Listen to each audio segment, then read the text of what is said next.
مسئلہ دریافت فرمایا ہے کسی صاحب نے کہ انہیں کانوں میں مختلف آوازیں سنائی دیتی ہیں۔ اس معاملے کو سب سے پہلے تو ڈاکٹرز کو دکھانا چاہیے کہ مسئلہ کیا ہے، اور یہ کہیں کوئی ایسی نفسیاتی بیماری تو نہیں جس نے انہیں پریشان کر دیا ہو، اور اگر ڈاکٹرز اس بات کی کوئی رپورٹ دیں تو پھر اس پہ عمل کرنا چاہیے کہ نفسیات کے ماہرین جو دوائیں تجویز کرتے ہیں ان کا استعمال کرنا چاہیے۔ ایسا آدمی جس کو شیاطین یا جنات کفر کی باتوں کی تلقین کرتے ہیں، اور وہ آدمی اس حد تک عاجز ہو چکا ہے کہ اس کا دل انکار کرتا ہے، لیکن زبان پر یہ کفر کے جملے صادر بھی ہو جاتے ہیں، تو امید ہے کہ اللہ کے ہاں اس پہ معافی ہو جائے گی اور اس سے کوئی مواخذہ نہیں ہوگا، کیونکہ شریعت جن معاملات میں قصد اور ارادے کو معتبر مانتی ہے وہ یہ چیز نہیں ہے، یہ غیر اختیاری ہے، اور غیر اختیاری طور پہ کفر کا جملہ جو زبان سے صادر ہو جائے تو اس میں بھی ایمان بہرحال رہتا ہی ہے، اور آخرت میں اللہ اس کے ساتھ وہی معاملہ فرمائے گا جو مسلمانوں کے ساتھ ہوتا ہے۔ یہ چیز ایک مستثنیٰ کر دی جائے تو باقی اس کے معاملات عام انسانوں ہی کی طرح ہیں، اچھا ہے تو اچھائی کے ساتھ، برا ہے تو برائی کے ساتھ۔ اس مسئلے کو زیر بحث لانا ہی نہیں چاہیے۔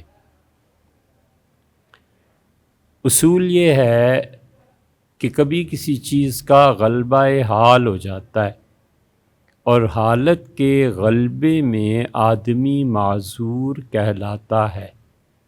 بس حضور صلی اللہ علیہ وسلم نے ایک آدمی کی توبہ کا قصہ بیان فرمایا، اور اس کے آخر پہ یہ آتا ہے کہ وہ اتنا خوش ہوا کہ اس نے کہا، اے پروردگار تو میرا بندہ اور میں تیرا رب۔ تو جو اس کی فرحت، خوشی، جس سے کفریہ جملہ تک نکل گیا، اس حالت کو حضور صلی اللہ علیہ وسلم نے معتبر مانا ہے، اس کا مواخذہ نہیں ہے۔ بالکل اسی طرح مختلف لوگوں پہ مختلف جذبات غالب آ جاتے ہیں، اور وہ اتنا مغلوب ہو جاتا ہے کہ اس کے علاوہ چارہ کار نہیں ہوتا، تو ایسے لوگوں کو فتوے کے لیے نہیں اس کے تحت لانا چاہیے۔ جیسے کفر ہے، ایک کفر ہے اپنے اختیار سے، اور ایک کفر ہے جو معاشرے کے ظلم اور زیادتی کی وجہ سے پیدا ہوتا ہے۔ تو اب وہ جو کفر ہے اس پر وہ حکم نہیں لگے گا جو حقیقی کفر پر لگتا ہے، کیونکہ اس کفر کا سبب وہ معاشرے کا ظلم اور زیادتی ہے، تو وہ کفریہ جملہ بھی فقہا نے اس سے درگزر کہنے کو کہا ہے۔ تو اس لیے ہر شخص پہ شرعی فتویٰ نہیں لگایا جا سکتا۔ رہ گئے دو وراثت کے مسائل، تو انشاءاللہ یہ عرض کریں گے۔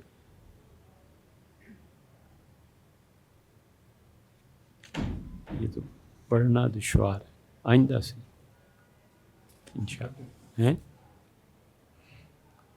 ہمارے لیے پڑھنا دشوار ہے۔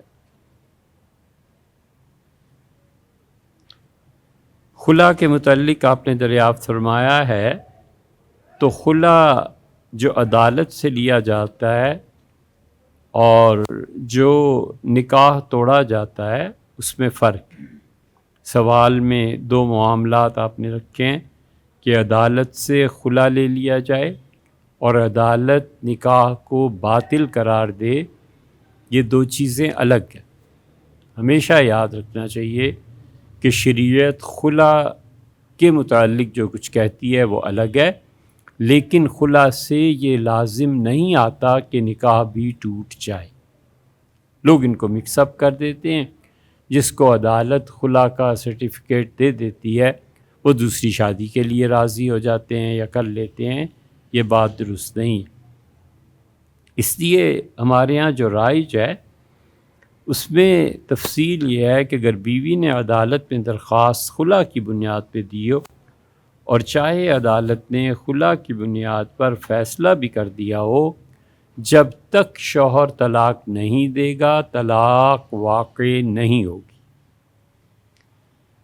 اس سلسلے میں جب شوہر طلاق نہ دے رہا ہو تو پھر شریعت ایک راستہ تو یہ بتاتی ہے کہ وہ اپنے شہر کے اپنے گاؤں کے علماء پر اعتبار کرے اور علماء کی کونسل پنچایت بٹھائی جائے، یا جسے وہ سب سے بڑا عالم دین تصور کرتے ہیں اس عالم کے سامنے مسائل کو بیان کیا جائے اور وہ طلاق کا حکم دے دیں تو طلاق ہو جائے گی۔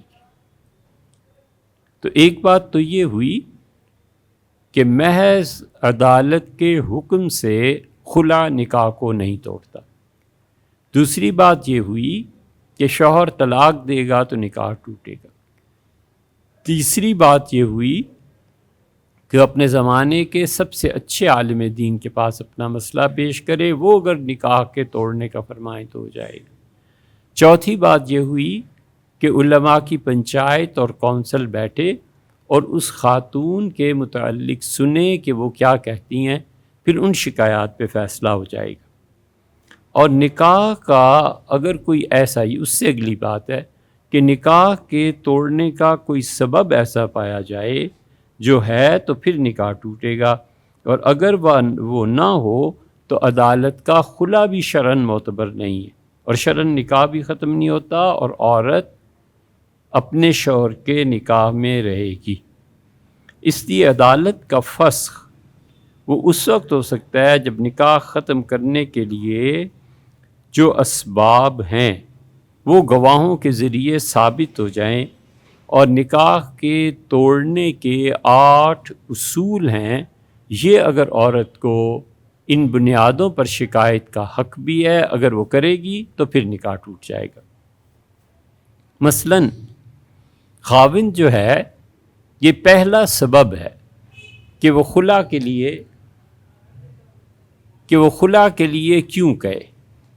پہلا سبب اس کا شریعت یہ بیان کرتی ہے کہ اللہ تعالیٰ نے فرمایا کہ وعلی المولودی، اور جب بچہ جنم لیتا ہے لہو رزقہن و کسوتہن بالمعروف، معاشرے کے قاعدے کے مطابق اس بچے کا پہننا اور اس بچے کا کھانا پینا، دودھ وغیرہ، یہ سب باپ کے ذمے ہیں۔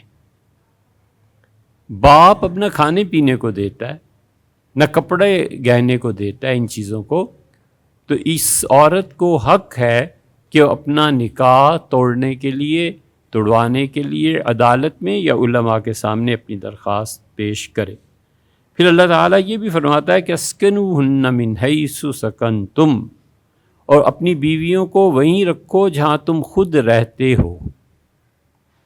بغیر کسی شرعی سبب کے وہ اپنی بیوی کو ساتھ نہیں رکھتا، اور حالانکہ اس کی حیثیت ہے اور شرعاً وہ اس بات کا پابند ہے کہ اپنی بیوی کو رکھے، اس کے باوجود اسے مکان فراہم نہیں کرتا، تو عورت کا حق بنتا ہے کہ وہ خلا کے لیے رجوع کرے اور خلا کی درخواست وہ دائر کرے۔ اسی لیے ایک آدمی حضرت رسالت پناہ صلی اللہ علیہ وسلم کی خدمت میں حاضر ہوا اور اس نے کہا اللہ کے رسول، عورت کا شوہر پہ کیا حق بنتا ہے؟ ابن ماجہ میں یہ روایت آتی ہے کہ حضور صلی اللہ علیہ وسلم نے سب سے پہلا حق تو یہ بنتا ہے کہ مرد جیسا کھانا خود کھاتا ہے بیوی کو بھی ویسے ہی کھلائے۔ دوسرا حق یہ بیان فرمایا کہ وہ جب بھی کپڑوں کا مطالبہ کرے اسے کپڑے لے کے دیے جائیں۔ تفصیل بہت آسان ہے کہ جو کپڑے عام طور پہ معاشرے میں یا موسم میں مطلوب ہوتے ہیں بس وہ کپڑے لے کے دیے جائیں۔ یہ تھوڑا ہی ہے کہ ہر روز نئے جوڑے کی فرمائش اور وہ نیا جوڑا اسے خرید کے دے، یہ نہیں۔ تیسری چیز یہ کہ رسول اللہ صلی اللہ علیہ وسلم نے فرمایا وہ عورت کا کوئی ایسا عیب بیان نہ کرے جس کی وجہ سے وہ شرمندہ ہوتی. یہ جو طعنے دیتے ہیں نا کہ رنگ دیکھو اپنا، قد دیکھو، والیاذ باللہ، اس طرح کی چیزیں، یہ اس عورت کا حق ضائع کرتے ہیں، اور قیامت میں حقوق العباد میں اسے یہ اللہ کے سامنے یہ پیش ہو جائے گا جب، تو پھر حساب دینا پڑے گا کہ کس بنیاد پر تم نے ایک عورت کو ایسے الفاظ کہے جس سے وہ شرمندہ ہوگی. تو رہائش ایک، کپڑے دو، اور اس کو عزت اور احترام سے بات کرنا تین، اور چوتھے حضور صلی اللہ علیہ وسلم نے فرمایا تمہاری بیوی کا یہ حق بنتا ہے کہ کبھی بھی اس کے چہرے پہ مت مارو. صحابہ کرام رضی اللہ عنہم کافروں کو جب مارتے تھے میدان جنگ میں، تو حدیث کی کتابوں میں آتا ہے کہ ہم اس کافر کے چہرے پہ بھی نہیں مارتے تھے، اس لیے کہ حضور صلی اللہ علیہ وسلم نے فرمایا کہ اللہ تعالیٰ نے انسانوں کے چہرے اپنے جیسے پیدا کیے. اب یہ حدیث بہت مشکل ہے اس کی تفصیل، لیکن ہمیشہ بچے کو بھی منہ پہ تھپڑ نہ مارا جائے. یہ چہرے کا احترام. اور پھر رسول اللہ صلی اللہ علیہ وسلم نے فرمایا کہ دیکھو وہ اپنے گھر میں رہ کر دوسرے کمرے میں تو سو سکتا ہے، لیکن وہ اپنی بیوی کو تنہا چھوڑ دے اور کسی اور گھر میں جا کر سوئے، اس کو بھی منع فرما دیا. تو رسول اللہ صلی اللہ علیہ وسلم نے کھانا، دوسرا کپڑا، تیسرے اسے اچھی طرح پکارنا، چوتھے اس کے چہرے کو بچانا، اور پانچویں اس کو گھر میں اکیلے نہ چھوڑنا. یہ پانچوں حق بیوی کے بنتے ہیں، اور کوئی آدمی ان میں سے کوئی حق بھی ساقط کرے گا تو اس کو حق پہنچتا ہے کہ وہ خلا کے لیے درخواست دے. صحیح بخاری میں بھی آتا ہے، حضور صلی اللہ علیہ وسلم نے فرمایا میں تمہیں نصیحت کرتا ہوں بالنسائی، عورتوں کے معاملے میں ہمیشہ خیر سے پیش آنا. یاد رکھو اس کی پیدائش میں اللہ نے ایک ذرا ٹیڑھا پن رکھ دیا ہے، اور اسے تم ٹھیک کرنے کی کوشش نہ کرنا، اور اگر کرو گے تو تم اسے توڑ دو گے، طلاق دے دو گے. معنی یہ ہیں. اسی لیے پھر فرمایا کہ استوصوا بالنساء، میں عورتوں کے معاملے میں سفارش کرتا ہوں تم سے کہ اپنی عورتوں کا خیال رکھو. آدمی کو سوچنا چاہیے کہ جن کی سفارش حضور صلی اللہ علیہ وسلم کر رہے ہیں ان کا کتنا حق بنتا ہے. اس سے منع فرمایا ان چیزوں سے جس سے وہ توہین محسوس کرے. یہ تو پہلے درجے کی تفصیل ہے. 8 چیزیں ہیں جو عورت کو حق دلاتی ہیں کہ وہ خلا کرے. دوسری چیز یہ ہے کہ وہ مرد ہی نہ ہو. تو شریعت نے عورت کو حق دیا ہے کہ وہ خلا کے لیے درخواست پیش کر دے اور ثابت ہو جائے کہ ایسے ہے. چنانچہ سیدنا عمر رضی اللہ عنہ کے زمانے میں ایسے ہو گیا تھا، اور امیر المومنین رضی اللہ عنہ نے جو اس زمانے کے طبیب تھے ان سے فرمایا تھا کہ اس کا علاج کرو، اور 4 مہینے کے بعد انہوں نے کہہ دیا تھا کہ حضرت اس کا علاج نہیں ہو سکتا. تو سیدنا عمر رضی اللہ عنہ نے ان کو الگ الگ کر دیا تھا. اس لیے تیسری چیز یہ کہ اس کے شوہر کا پتہ ہی نہ چلے کہاں گیا ہے. تو امام ابو حنیفہ رحمۃ اللہ علیہ کہتے تھے کہ نکاح اتنا مضبوط رشتہ ہے کہ اللہ کہتا ہے میثاقاً غلیظا، تم نے میرا نام لے کے اس عہد و پیمان کو باندھا ہے، غلیظ، گاڑھا، بہت مضبوط. تو جو نکاح کا رشتہ ہے یہ کیسے ٹوٹ سکتا ہے؟ اور پھر دوسری جگہ بھی اللہ تعالیٰ نے فرمایا کہ یہ نکاح اس لیے ہے کہ اسے قائم رکھا جائے. اس طرح کے جملے آئے ہیں قرآن کریم میں بھی، حدیث میں بھی. تو اگر شوہر لاپتہ ہے تو محض اس کی گمشدگی کی وجہ سے یہ قرار دینا کہ عورت اب آزاد ہے. امام ابو حنیفہ رحمۃ اللہ علیہ نے فرمایا ٹھیک نہیں. امام صاحب سے پوچھا گیا کتنا انتظار کرے، تو ان کے کہنے کا مقصد یہ تھا کہ اس زمانے کے افراد کی جو عمریں ہیں ان میں یقین ہو جائے کہ وہ مر گیا ہوگا، پھر عورت دوبارہ نکاح کر لے گی. اور پھر وہ اس پہ بھی قید لگاتے ہیں. وہ کہتے ہیں جس دن آ کر اس نے کہا عدالت میں کہ میرا شوہر کھو گیا ہے، اب وہ اس تاریخ کو نوٹ کیا جائے.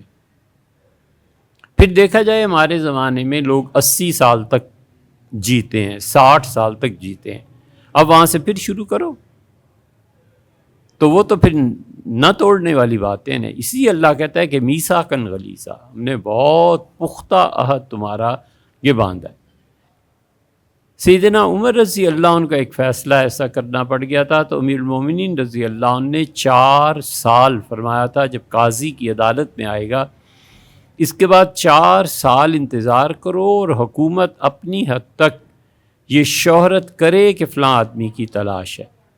پھر ایک مقدمے میں 6 مہینے کا ہو گیا تھا. امام مالک رحمۃ اللہ علیہ نے یہی کہا ہے.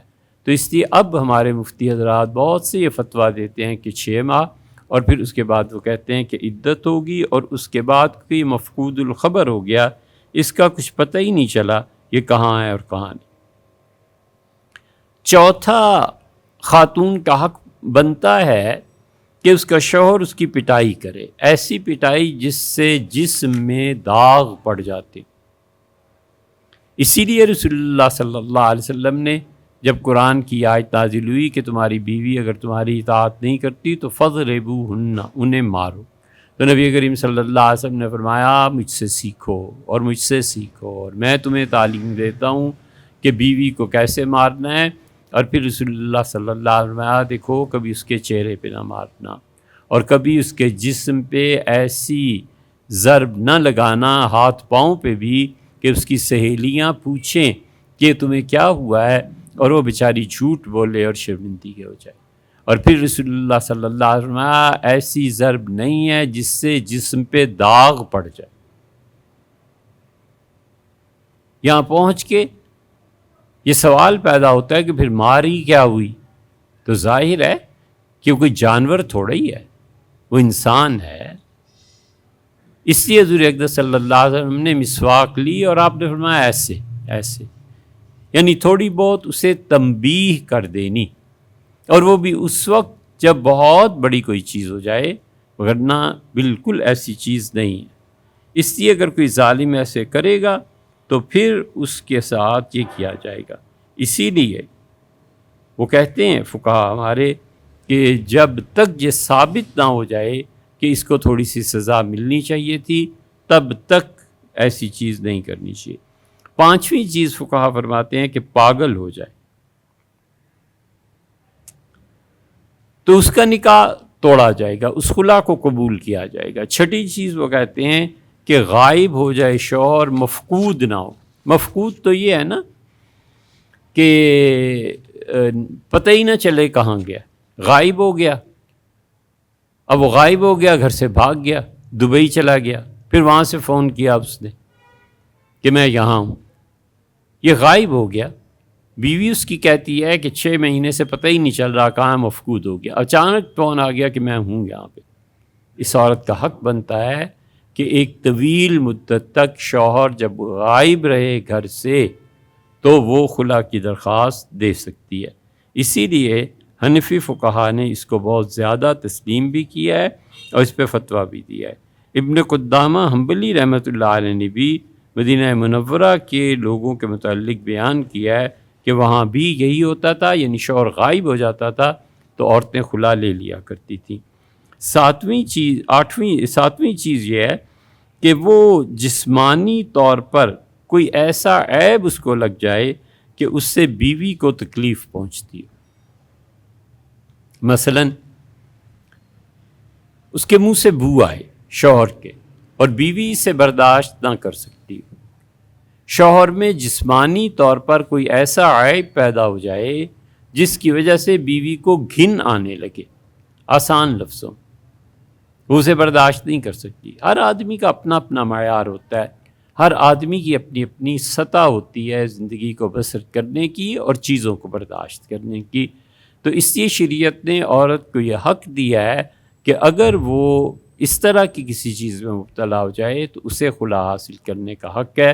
اور 8ویں چیز جو شریعت نے بیان کی ہے کہ اس کا شوہر کوئی بھی ایسا جنسی طریقہ اختیار کرتا ہو اپنی تسکین کے لیے جس سے شریعت نے منع قرار دی ہے، اگر وہ اس پہ اصرار کرے تو بیوی کا حق بنتا ہے کہ وہ خلا کے لیے درخواست دے اور اپنا نکاح عدالت سے یا پھر وہ علماء کی جو تفصیل گزر چکی ان سے کہہ کے اس نکاح کو باطل قرار دلوا دے۔